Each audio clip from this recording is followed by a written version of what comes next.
1967, The Beat Goes On, interprété par Sonny & Cher. Une année où il ne s'est rien passé, c'est un peu comme une fourmi de 18 mètres avec un chapeau sur la tête. Ça n'existe pas, ça n'existe pas.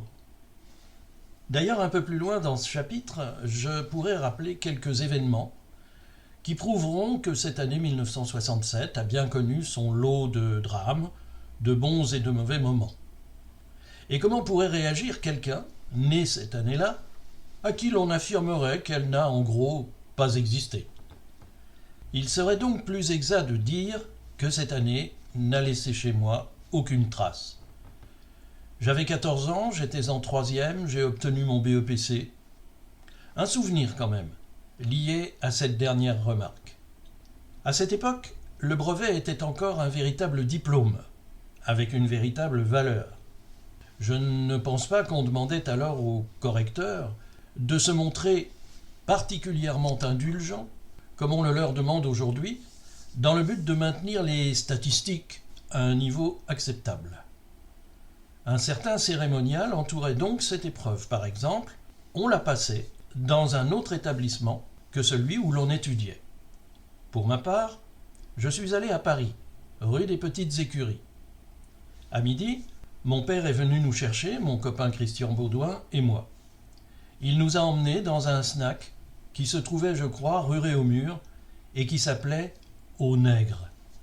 Quel heureux temps où l'on pouvait manger une saucisse frite au nègre sans être immédiatement traîné devant les tribunaux pour attitude raciste ou comportement à caractère xénophobe.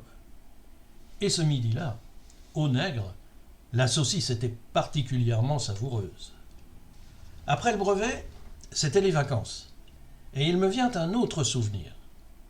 J'ai passé une dizaine de jours à Calais, dans le Lot, dans la maison de vacances d'un autre copain, Jean-Paul Pénégris. Avec ses parents, nous faisions de nombreuses visites, châteaux, villages, grottes. J'ai admiré les traces de mains préhistoriques de pêche-merle, pris le petit train souterrain de la cave, vu à Cajar la résidence secondaire du Premier ministre d'alors, Georges Pompidou, parcouru de nombreux kilomètres à bicyclette. Mais surtout, après déjeuner, dans une dépendance, j'écrivais, en me laissant conseiller par Jean-Paul, un roman que je viens de relire. Une fille pour 5 forçats. Mon inspiration d'alors, c'était Simenon. D'ailleurs, vers la fin de mon récit, mon héros va au cinéma voir Maigret à Pigalle, film effectivement sorti l'année précédente, avec Raymond Pellegrin dans le rôle du commissaire.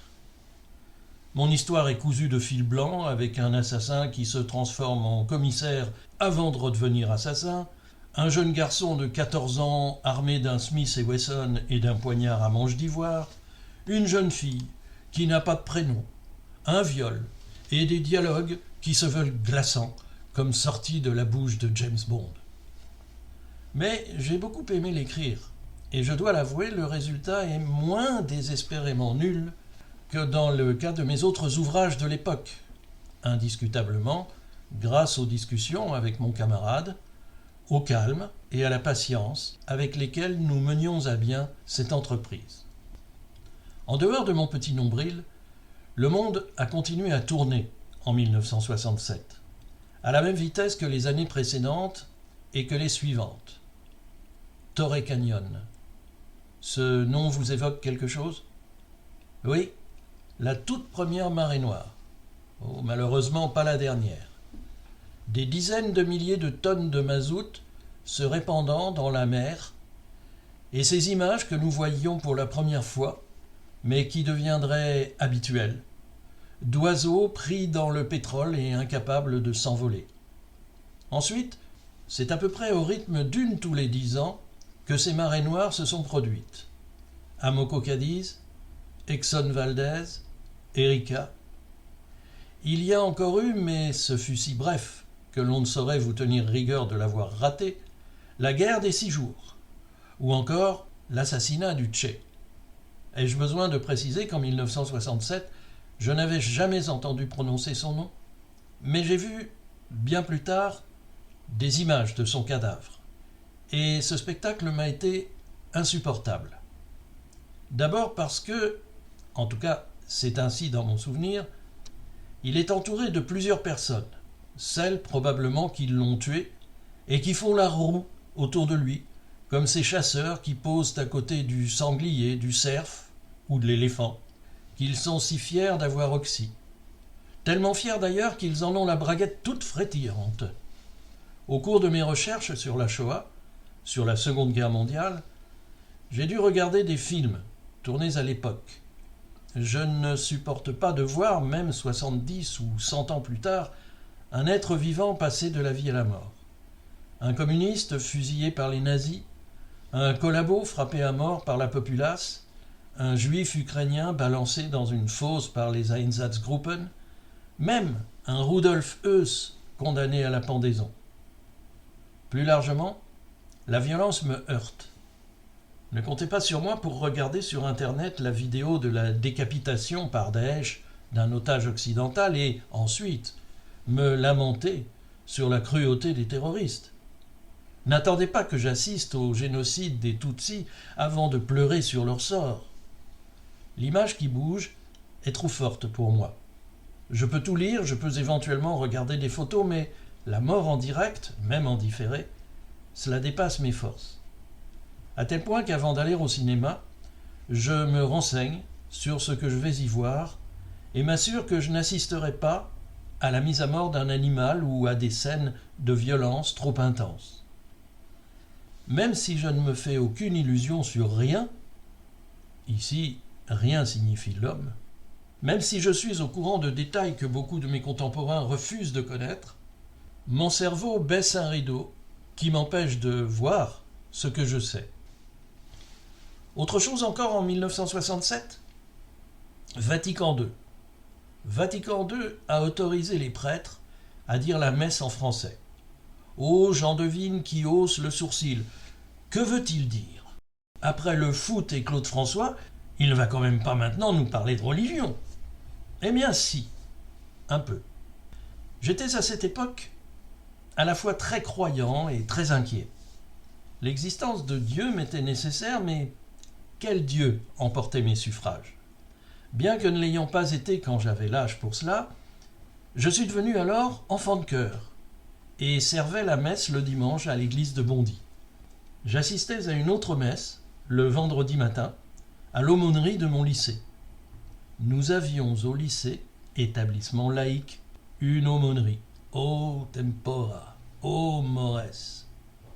J'assistais donc à une autre messe, le vendredi matin, à l'aumônerie de mon lycée, avant de commencer les cours. Mais en même temps, je me documentais sur le protestantisme, le bouddhisme, l'hindouisme. J'ai rencontré un pasteur, hésité à me convertir. Mais en fin de compte, je n'ai pas changé de religion, j'ai abandonné la religion. Cela s'est fait un peu plus tard, probablement en 1968 ou 1969. J'allais à la messe tous les dimanches et ce dimanche-là, l'heure étant venue, maman m'a rappelé à mes devoirs. Je lui ai répondu que je n'irais pas, que je n'en avais pas envie, que je n'irais plus. Cela a dû provoquer un esclandre, un scandale peut-être même, mais je ne suis pas revenu sur cette décision. Aujourd'hui, je nage dans la même incertitude. J'aimerais parfois croire qu'il existe un Dieu, mais si tel était le cas, que penser soit de sa cruauté, soit de son impuissance? Je me pose bon nombre de questions qui taraudaient les gnostiques dans les débuts du christianisme. Ainsi Marcion, qui établit une distinction entre le Dieu créateur du monde, brutal et vindicatif, et celui des évangiles, qui est tout amour. Son approche a d'ailleurs sans doute influencé les cathares, pour qui le Dieu de l'Ancien Testament est en fait un envoyé du mal. Si l'existence de Dieu reste pour moi une question sans réponse, une énigme qui ne cesse de me préoccuper, de polluer ma vie, en revanche ma vision de la religion est parfaitement nette. Toute religion est fondamentalement mauvaise, impérialiste et criminelle. Même le bouddhisme, généralement perçu comme pacifiste et non violent, n'échappe pas à ce jugement, comme en témoigne un ouvrage quelque peu dérangeant, Le Zen en guerre 1868-1945, rédigé par un bonze néo-zélandais, Brian Victoria, il y a une vingtaine d'années. Et en musique, demanderez-vous, s'est-il passé quelque chose? Et je crois bien. C'est l'année du premier festival pop à Monterey, en Californie, plus de 2 ans avant Woodstock. C'est aussi l'année de parution du premier album des Doors, du premier album de Jimi Hendrix, du premier album de Canned Heat, du premier album de Procol Harum, du premier album de Pink Floyd, du premier album de David Bowie. Et c'est l'année de Sgt Pepper. Je retiens pour ma part que c'est l'année du succès de Sonny & Cher, The Beat Goes On. J'ignore pourquoi j'ai tant aimé ce morceau. Je procédais à cette époque à un classement hebdomadaire de mes chansons préférées, un hit parade, comme on disait. J'ai tenu ce classement plusieurs années, au moins jusqu'en 1971. Les 2 titres qui sont restés le plus longtemps à la première place sont It Better and Soon de Chicago et The Beat Goes On. Pourquoi ai-je tant aimé ce morceau? Je pourrais parler de son riff minimaliste, du dialogue entre le garçon et la fille, de la nonchalance des voix, du fait que je comprenais presque les paroles. Je pourrais aussi ne parler de rien du tout et me contenter de constater que j'aimais ce morceau. Je n'étais pas le seul, puisque l'année suivante, le groupe Vanilla Fudge publiait un disque assez étrange, organisé autour de ce morceau et intitulé également The Beat Goes On. Qui a dit qu'il ne s'était rien passé en 1967?